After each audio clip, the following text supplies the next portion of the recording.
おい、そこなんだ。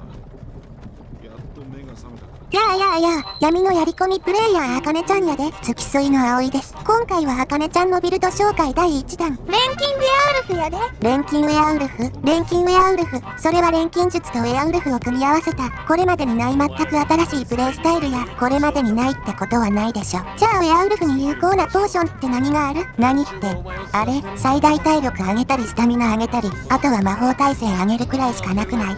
案外思いつかんもんやろ。あ、体力回復速度上げるのが有効だよね。ウェアウルフは自動回復止まっちゃうし、それがウェアウルフは体力回復速度だけ上げても自動回復せんのよな。むしろ相性最悪なのでは？そう、普通に考えれば錬金術とウェアウルフの相性は悪い。せやけど両者を熟知すれば強力なシナジーを発揮するクロート向けのビルドなんや。本当かな？ちゅうわけでこの動画では錬金術を駆使して最強のウェアウルフを作るから、最後まで見ていってくれよな。よろしくお願いします。何者なんだ。種族は多く、性別は女性にするで。多くにするのは強戦士の怒りのためだよね。女性にするのは何か意味があるの？めちゃくちゃ重要やで。リベラの使徒とか恋人の洞察とか、異性に対してダメージが上がるボーナスあるやん。確かにスカイリムの敵は男性が多いから女性にした方が有利かもね。まあそれだけやないんやけど、詳しくは後で解説するわ。名前は獣娘やからケモちゃんで、かわいい。ヘルゲンを脱出したら真っ先にすべきこと。それは何やと思う？それはやっぱり金策とかじゃない？ちゃうな。全然ちゃう。ヘルゲンを脱出したら真っ先にすべきこと。それはアンデッド確定や。アンデッド確定？さっさと吸血鬼になってアンデッドを確定させる。これが現代のスカイリムの新常識やで。常識って言うほど定着してないでしょ。これから定着していくから。わからん人のために説明すると、吸血鬼治療後もアンデッド状態を維持するっちゅうテクニックをこれから使うで。要するに聖職者吸血鬼と同様のボーナスを吸血鬼のデメリットなしで受けられるようになります。詳しい原理については聖職者アンデッドになる方法っちゅう動画で解説しとるからそれを見てくれ。条件を満たすと二度とできなくなるテクニックなので注意してください。ちゅうわけでマーラの命の隠れ家でサングイネや吸血症をもらったら、公主の間に逃げ込んで3日待機して吸血鬼になるで。AE で追加された新しい自宅だね。でもなんでわざわざここで手に入る血虫の兜は聖職者と似た効果やから、アンデッド確定に使おうと思ってな。序盤で聖職者取るの大変だし AE ならこっちの方が良さそうだね。クエストを進めて血虫の兜を取ったら早速装備して適当な魔法効果を得ればアンデッド確定やで。これで吸血鬼を治してもアンデッド状態が持続するんだよね。どうせウェアウルフになれば吸血鬼は治るから今回はこのまま進めるけどな。次はウェアウルフになるために同胞団のクエストを進めるんやけど、これがなかなか難しいねんな。そんなに難しかったっけ？今回はウェアウルフ以外の戦闘スキル使うつもりないからな。そうするとウェアウルフになるまでがかなり難しいんや。適当な注射連れていけばいいんじゃない？汎用クエストはそれでええけどダストマンの石塚はファルカス固定なんよな。ファルカス。あ、そう、そのファルカスがクソ雑魚やからダストマンの石塚がかなりきついんや。召喚系の杖とかあればなんとかなりそうかな。それも考えたんやけどビルド紹介動画である以上、真似しやすいようになるべく簡単に攻略できた方がええやん。ちゅうわけで序盤で戦闘スキルなしで準備もほとんどなしで、ラストマンの石塚をクリアできる方法を考えてきたで。杖以外に思いつくのはクロークスパイダーとかかな。でもこれも取りに行くの大変だよね。事前に準備しておくものがたった一つ。ブリザードの巻物や、ウィンドヘルムのユンファースの部屋に固定で落ちとるからこれを使わせてもらうで。ブリザードの巻物が一つだけあってもどうにもならなくない？そう思うやん。ところがダストマンの石塚はこれ一つで簡単にクリアできるんや。本当かな？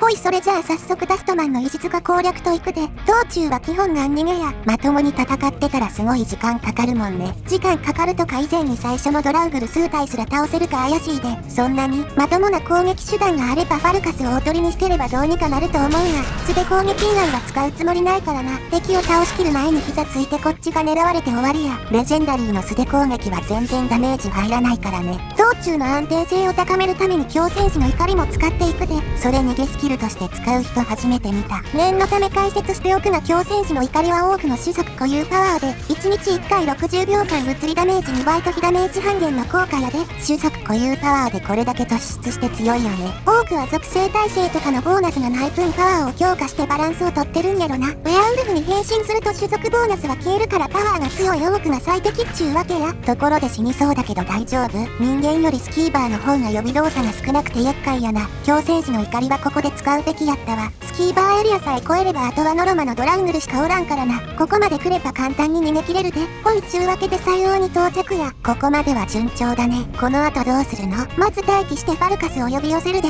そしたらこの棺の前まで来るで。その棺がどうしたの？この棺は最後に開いて出口までのショートカットになる棺なんや。ここが開きさえすれば戦闘をスルーしてウースラドの破片を持ち帰れるっちゅうわけや。むふむ。でもどうやって開けるの？ここでブリザードの巻物の出番や。この棺の目の前でブリザードを使うと中にいるドラウグルを叩き起こせるんや。おう、でもこれって罠魔法でも同じことできるよね。方法自体はいろいろあるがブリザードの巻物が経験値回避、入手のしやすさの面で最適やと思うで。なるほど、これがしたかったからブリザードの巻物を取ってきたんだね。ただこれだけやと単にドラウグルが出てくるだけで棺が開くわけやないんや。ダメじゃん。大丈夫や。ドラウグルの死体を調べるとちゃんと棺が開くで。どうして開いたの？ドラウグルの死体を調べたからやで。いやだからどうして死体を調べると棺が開くの？そんなことうちにわかるわけないやろ。重要なのはこの方法ならドラウグルの大軍を相手にすることなくウースラドの破片を持ち帰れるっちゅうことや。ダストマンの石塚攻略にはブリザードの巻物、これが現代のスカイリムの新常識やで。好きあらば常識を作ろうとするな。そしたらまた汎用クエストを適当にこなして、ほいあとはウェアウルフになるだけや。ほい、それじゃあウェアウルフになる前に隠密スキルを鍛えます。なんでこのタイミング？一つは吸血鬼なら隠密にボーナスがつくから稼ぎが多少スムーズになるからや。なるほどね。でもそもそもウェアウルフに隠密って必要なの？もちろんスニークアタックしたりはできんが羽の歩みっちゅう罠が発動しなくなるパークが欲しいんや。確かにレジェンダリーで罠踏むと一気に体力持ってかれるよね。体力とか以前に罠を踏まないよう注意しながらプレイするのが嫌なんや。わかる。馬にスニークアタックを当てて隠密スキルを40まで鍛えたら、これまでの戦利品を売却して話術スキルもついでに上げてまうで。戦利品なんてあったっけ？主に攻守のまで拾った痕跡とかやな。大量に落ちとるからこれらを売り払えばかなりの額になるで。ほい、話術スキルが24、ゴールドは5490まで貯まったで。もう家買える金額じゃん。攻守の間は戦闘ないし序盤の金策にもぴったりやな。そしたらレベルを上げる前に幻惑の薬を買うで。幻惑の薬なんて何に使うの？何って飲むんやけど、ここで飲んでも何の意味もないでしょ。まあまあちゃんと意味はあるから。ほんじゃレベルを上げるで。ステータスの振り分けはスタミナを1回だけ上げたらあとは全て体力に振り分けるで。スタミナ1回だけって微妙じゃない？それなら全部体力でいいと思うんだけど。まあまあこれもちゃんと意味はあるから。そしたら忍術と隠密行動を取得して、ほい羽の歩みゲットやで。それで結局幻惑の薬には何の意味があったの？隠密行動の効果は足音 50% 軽減なんやけど、コンソールコマンドで現在の足音を確かめてみるで。ほいマイナス 0.03 やな。マイナスっちゅうことは足音が完全に消えてることを意味しとるで。なんで？隠密行動のパークは幻惑上昇効果を得とると足音の軽減効果が上昇するんや。なるほど、だから事前に幻惑の薬を飲んだわけだね。吸血鬼による幻惑上昇、地虫の兜によっても強化されるから、本来の 50% から 103% まで強化されたわけや。でも足音消すことがそんなに重要なの？全然重要やないが、せっかく気づいた仕様やから披露したくなっただけやで。ほんじゃいよいよウェアウルフ化するで。これでようやくまともに戦えるようになるな。ウェアウルフってそんなに強くなかった記憶があるんだけど、ちゃんと戦えるの？得意不得意がはっきりしとる感じやな。人間が相手ならかなり有利に戦えるで。ちょうど次の目的地のギャローズロックが人間ばっかやからスキル成長のためのおやつにさせてもらうわ。私がプレイした時はすぐ死んじゃって結局変身しないでクリアしちゃったな。実際戦い方が悪いとすぐ死んでまうで。やっぱりそうなんだ。レジェンダリーやと攻撃力も防御力も全然足りとらん。せやからそもそも攻撃を受けんような立ち回りが重要になるで。攻撃を受けない立ち回り、移動しながらのパワーアタックとかダッシュ攻撃なら相手をノックダウンできるから、それらを使って一方的に攻撃する感じやな。敵が複数いる場合は戦慄の叫びで恐怖状態にすれば無力化できるで。あんまり使ったことなかったけどこんなに強かったんだね。レベル上限こそある範囲内の敵をノーコストで無力化できるわけやからな。生物がメインのダンジョンならこれだけでクリアできるで。恐怖状態にしちゃえばレジェンダリーでも関係ないもんね。これ見てみ、足音をゼロにしたから背後でこんなに動き回っても見つからんで。ウェアウルフの足音もちゃんと消えるんだね。そこまで意味があるわけやないが、こうやって背後から奇襲かけるのもおもろいやろ。確かに獣の狩りって感じがしてちょっと面白いかも。ほいギャローズロックだけでゴージングまでパークを取得できたで。死体を食べた時の体力回復量が増えるのはいいね。実際には変身時間が伸びるだけで回復量は増えんのやけどな。また表記詐欺か。とりあえず一番右上の野蛮なる貪欲を最短で取って、そのののけものの力の段階を上げていくっちゅう流れにするで。動物を食べられるようになればバーグの取得速度も上がるし真っ先に取りたいね。ほんじゃ今回はここまでやで。これシリーズだったの？うちも最初は1本の動画にしようと思ってたんやけど、途中であることに気づいたんや。あること？